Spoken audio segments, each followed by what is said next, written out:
Olá, eu sou o professor Rony Alfer, professor da Escola de Negócios da PUC Paraná. Sou formado em administração, tenho mestrado em administração e estou desenvolvendo meu doutorado. Mas nesse momento nós vamos conversar sobre uma metodologia que tem sido amplamente divulgada no mundo todo. As organizações têm utilizado tanto para iniciar seus projetos de negócios, quanto para desenvolver projetos de negócios. Essa metodologia se chama modelo Canvas de negócios. Essa metodologia foi desenvolvida pelo professor Osterwald e difundida no mundo todo pelo livro Business Model Generation. Então, hoje nós vamos trabalhar especialmente esses tópicos, os 9 modelos, os 9 componentes do modelo de negócios Canvas. Vamos tratar então da forma como nós desenvolvemos negócios a partir do modelo Business Model Generation. A ideia é trabalhar inovação, novas ideias, novas perspectivas e uma visão integrada do negócio, seja ele uma nova organização, uma startup, ou um desenvolvimento organizacional. O Business Model Generation vem influenciando organizações no mundo todo. É interessante que você conheça esse modelo e passe a aplicá-lo no dia a dia dos seus negócios. Esse modelo auxiliará a entender qual é a proposição de valor entregue ao cliente, quem são os clientes e os recursos-chave para que ele aconteça. O entendimento dos modelos de negócio é importantíssimo para a sustentabilidade de uma organização, para entender quem são os meus clientes e quais são as fontes de recurso. Nós temos aqui alguns exemplos. Google, Cirque du Soleil, Nespresso, a Xerox e a Gillette. São exemplos de organizações tratadas como um business model e que elas mostraram uma nova forma de me relacionar com o meu cliente, desenvolver parcerias-chave e desenvolver fontes de receita sustentáveis. O Cirque du Soleil trouxe um modelo diferenciado de circo, trazendo tanto a questão de como eu vou ofertar o espetáculo, para que público específico esse espetáculo, a questão da economia que se tem não utilizando animais e as restrições ambientais que isso traz, e como eu vou ter fontes de recurso além do espetáculo, né, com patrocinadores, com outros produtos envolvidos. Google trouxe uma forma diferenciada de fazer negócios ao trabalhar gratuitamente para o cliente, mas por outro lado ter uma fonte segura de receita com patrocinadores, com acessos que ele desenvolveu. E aí a partir disso foi desenvolvendo até outros negócios, inclusive a aquisição do YouTube, a aquisição da parte celular da Motorola. A Gillette é um outro exemplo de sucesso, que começou entregando praticamente gratuito o aparelho de barbear, mas trazendo o cliente em longo prazo com ele a partir das lâminas. Modelo depois seguido por HP com a questão das impressoras. Já a Xerox desenvolveu um novo modelo ao trazer não só a patente das copiadoras, que foi uma inovação, mas trabalhando não a venda, mas a locação. Esse modelo teve sucesso, obviamente, até o fim da quebra da patente, mas trouxe a Xerox como a principal participante no mercado de impressões no mundo todo. Todo modelo de negócio tem o seu ciclo de vida e precisa ser renovado. E é por isso que existe o modelo Canvas, para se fazer constantemente uma avaliação no modelo de negócio de uma organização. Vamos entender um pouquinho mais esse modelo. O que é um modelo de negócio? Ele descreve a lógica de entrega, criação e relacionamento com o cliente. É importantíssimo entender qual é o valor que eu estou criando no meu modelo de negócio e para quem eu estou criando. Uma outra perspectiva no modelo de negócio é entender que ali eu estou identificando os principais fatores estratégicos do meu negócio. Quais farão me relacionar com o meu cliente, quais me farão me relacionar com meus parceiros-chave e quais me mostrarão quais são as atividades necessárias para desenvolver esse modelo de negócios. Essa metodologia que estamos tratando, que chama Canvas, modelo de negócios, foi difundida mundialmente a partir do livro Business Model Generation, do Osterwald. Mas ele não criou isso sozinho. É um livro chamado com cocriação. Outras 400 pessoas colaboraram para chegar até esse modelo de negócios com 9 componentes estratégicos. Então a recomendação é fazer acesso ao livro, ter esse material em mãos, você vai ver que a sua organização vai ter um outro patamar de entendimento dos negócios. O modelo de negócio Canvas, ele trabalha numa perspectiva de 9 componentes e logicamente distribuídos dentro desse painel que você observa na tela. Esse painel ele mostra o seguinte: do lado direito, a proposição de valor. Como é que eu entrego o valor, para quem eu entrego o valor? Então ali aparece segmento de clientes, quais são as formas de me relacionar com esse cliente, como eu vou distribuir esse produto ou serviço ao cliente e quais são as principais fontes de receita. Então ali está a proposição de valor, que é o lado esquerdo da tela. Do lado esquerdo, a construção desse valor, que mostra a eficiência da organização. Para isso eu preciso parceiros-chave, para aquelas atividades que eu não consiga desenvolver, identificar as principais atividades e quais os recursos para cada uma dessas atividades. E, obviamente, se eu tenho por um lado as fontes de receita, quais são as principais fontes de custos. Deste modo, o modelo está dividido em 4 grandes áreas. Primeira delas, oferta. O que vamos ofertar ao cliente? Quais são as suas necessidades? Segunda, quais são os nossos clientes? Para quem estamos entregando esse valor? Terceira, qual a infraestrutura necessária para que isso aconteça? E aí vem a questão dos recursos, dos parceiros e das atividades. E a quarta delas, quais são as fontes de receita e de custos, portanto, a parte financeira. Então, esses 4 elementos-chave mostram qual é a relação entre os componentes do modelo e como eu construo o valor e entrego o valor para um determinado cliente. Então, o primeiro deles, quem são os nossos clientes? A partir desse entendimento de quem são os nossos clientes, quais são as necessidades deles? Para quem vamos trabalhar? Diferentes públicos têm diferentes necessidades, diferentes entregas de valor. Então, o modelo ele vai trazer justamente essa discussão. Por um lado, quais são as especificidades dos clientes e, por outro, que tipo de segmentação eu estou fazendo. Diversificada, segmentada, multiplataforma, né, que é o exemplo de operadores de cartão de crédito. Eu preciso de pelo menos 2 públicos para que dê certo, tanto o indivíduo que vai usar o cartão de crédito, quanto os estabelecimentos comerciais que aceitam esse cartão de crédito. À medida que eu tenho aumento na quantidade de estabelecimentos que aceita, obviamente eu consigo assegurar mais pessoas usando o cartão de crédito e vice-versa. Um segundo elemento do modelo de negócios, qual valor estamos entregando? Então isso significa o quê? Esse valor ele depende de diversas variáveis. Eu posso dizer, olha, o nosso valor principal ao cliente é design, ou é status, ou é acessibilidade. Enfim, existem diversas formas de me diferenciar no mercado e eu preciso encontrar qual delas o meu cliente está disposto a se relacionar comigo e a ter um relacionamento de longo prazo e sustentável economicamente falando. Então, a organização precisa entender qual é a diferença que ela vai fazer para aquele grupo de clientes. E é óbvio, diferentes segmentos de clientes terão diferentes proposições de valor. Então, para um grupo de clientes eu posso estar oferecendo design e para outro é status. O mesmo produto pode oferecer diversas proposições de valor para públicos diferentes. O terceiro componente do modelo de negócio é como eu chego aos meus clientes. Como que essa proposta de valor vai chegar aos meus clientes. E aí nós estamos falando da forma de distribuição dos produtos ou serviços e da forma de comunicação. Desde o momento em que o cliente fica sabendo do produto, faz a escolha deste produto, começa a se relacionar até o pós-venda, né, envolvendo a entrega e o pós-venda. Então são elementos importantes e que cada grupo de cliente vai acessar de forma diferente um produto. Alguns por loja física, outros por loja virtual, outros vão comprar diretamente da minha organização, outros vão pegar algum intermediário, um representante comercial. Existem negócios que eu necessito de franquia para fazer isso. Enfim, cada cliente acessa o produto ou serviço de forma diferente. Depende da rotina de compra dos seus clientes. Um quarto elemento, como nos relacionamos com os nossos clientes.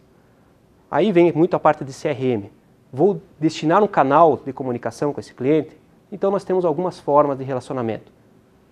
De forma direta, específica, individualizada, porém personalizada. Por exemplo, os bancos atualmente têm a parte, o varejo de massa, e a parte, como nós chamamos, personalité, premier, né? Enfim, para trabalhar com clientes de maneira personalizada e exclusiva, porque eles têm um potencial de consumo diferenciado dos demais. Posso trabalhar também com autosserviço. Então, a forma de me relacionar com o meu cliente é, ele pode consumir por conta própria, né? Eu só faço a parte da cobrança. Enfim, existem diversas maneiras de se relacionar com o cliente. O importante é que o meu modelo de negócio identifique uma forma, pelo menos específica, para me relacionar. Porque ao se relacionar, você começa a obter informações, começa a saber qual é a mudança no perfil do teu cliente, quem são os teus clientes. Então não basta entregar valor, tem que saber como eu estou entregando esse valor e qual é o relacionamento que eu estabeleço com o cliente. Um outro elemento importantíssimo é como vai ser a receita, como é o fluxo de receita gerado. Eu posso ter uma excelente proposta de valor, posso relacionar bem com o cliente, identifiquei muito bem os meus clientes.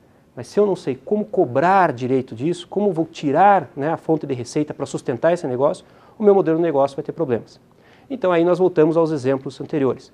O Google entrega para a população em geral gratuitamente serviço de busca pela internet, de conhecimento de mapas, enfim.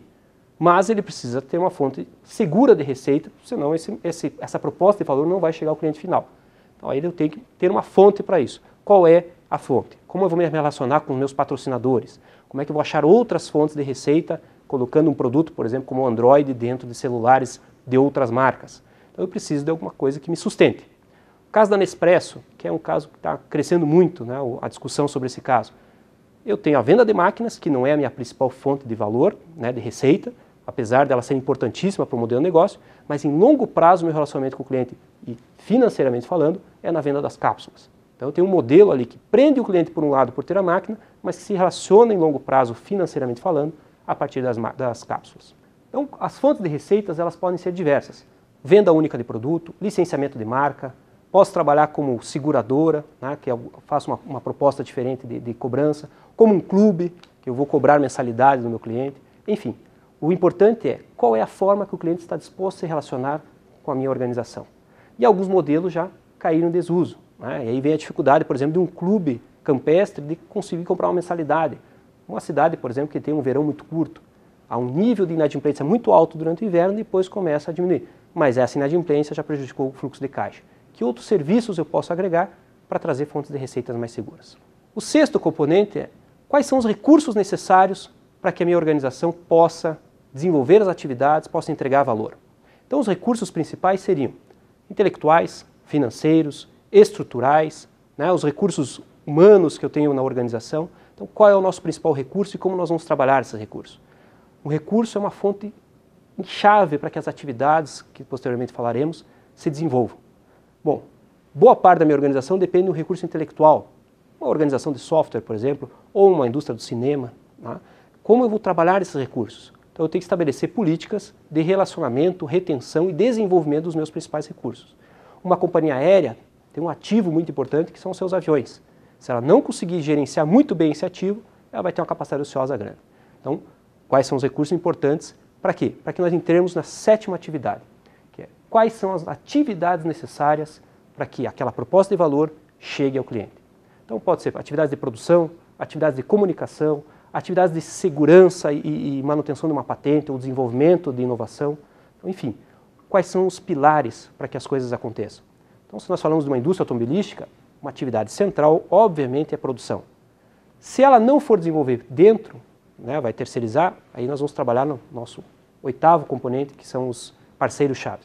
Mas a produção é uma atividade essencial para que o produto crie o valor e chegue esse valor ao cliente. Numa organização de pesquisa, né, então não é a produção, mas é a coleta dos dados e a transformação desses dados. Enfim, as organizações precisam entender quais são as suas principais atividades que estão ligadas à proposição de valor. O oitavo e penúltimo componente diz respeito aos parceiros-chave. Identifiquei quais são as minhas atividades-chave, só que boa parte delas eu não preciso desenvolver internamente. Existem organizações, né, ou parceiros específicos que têm uma expertise maior para desenvolver isso. Então, quais seriam essas organizações? E como eu posso me beneficiar? Fazendo uma aliança estratégica, se for com um concorrente, né, uma competição, que é um modelo interessante de aliança, criando uma joint venture, enfim, um modelo adequado para estabelecer um relacionamento adequado com o meu parceiro-chave. E esse parceiro, obviamente, pode me trazer riscos, mas também pode me trazer benefícios, como escala, como volume, como um escopo maior. Né? Voltando ao exemplo da Nespresso, um parceiro-chave é a produtora, a empresa que produz as máquinas. Não é a Nespresso que produz as suas máquinas, não tem tecnologia para isso e nem tem interesse em fazer. Então ela desenvolveu um parceiro com exclusividade para desenhar aquela máquina só para ela e ela não precisa gastar recursos, o tempo dela, numa atividade importantíssima, mas que ela não tem condições de fazer. A última atividade, né, diz respeito aos custos, às fontes de custos da minha organização. Bom, à medida que eu tenho recursos chaves, que eu tenho que desenvolver atividades e que eu tenho parceiros chaves, eu tenho fontes de despesa. Senão, como é que eu vou agregar valor e construir esse valor e entregar ao meu cliente? Então, as fontes de custos são importantíssimas para saber. Podem ser da produção, algumas organizações, uma principal fonte de custo pode ser a comunicação. Por exemplo, a Coca-Cola tem um bom investimento na área de publicidade e comunicação. Então, ali está uma boa fonte de custo. Aonde eu tenho um grande consumo de recursos. As organizações que são mais voltadas a agregar valor têm um perfil de consumo de recursos. As organizações mais voltadas a custo, né, uma proposição baseada em preço, têm um outro perfil, uma outra estrutura de custos. O importante é saber quais são os meus custos, diretos, indiretos, fixos, variáveis, enfim, quais os custos mais importantes para produzir, para entregar e para comunicar. Em geral, são os três elementos que mais consomem custos para o meu negócio. Algumas organizações, obviamente, vão ter custos no desenvolvimento, na pesquisa, em outros elementos. Agora que você já sabe os 9 componentes do modelo de negócios, é importante observar o quadro Canvas, que está mostrando esses 9 componentes de maneira integrada. Então, no meio do quadro você observa que tem a proposição de valor. Ele é central. Quais são as necessidades, para quem eu estou desenvolvendo e o que eu estou entregando para ele. Do lado direito, aí em relação ao cliente, que é o valor que nós comentamos no início. Então, quem são os clientes, quais são os segmentos que eu estou atuando, como foi segmentado, como eu vou me relacionar e como é que eu vou distribuir os meus produtos e serviços. E por último, quais são as fontes de receita. Já do lado esquerdo, aí eu tenho a parte da eficiência. Quais são os parceiros, quais são as atividades, os principais recursos e as fontes de custo. Então, o modelo Canvas ele propõe, de uma maneira muito simples, numa única folha, o entendimento de um negócio e as suas relações, seja de entrega de valor ou seja de construção desse valor. Então, nosso objetivo hoje foi mostrar rapidamente o modelo Canvas, seus 9 componentes e as suas aplicações. Esperamos que de alguma forma lhe ajude, contribua para o desenvolvimento da sua organização ou para a ideia de um novo negócio. A PUC Paraná fica à sua disposição para trabalhar esse modelo de maneira mais específica e pontual. Muito obrigado e até breve.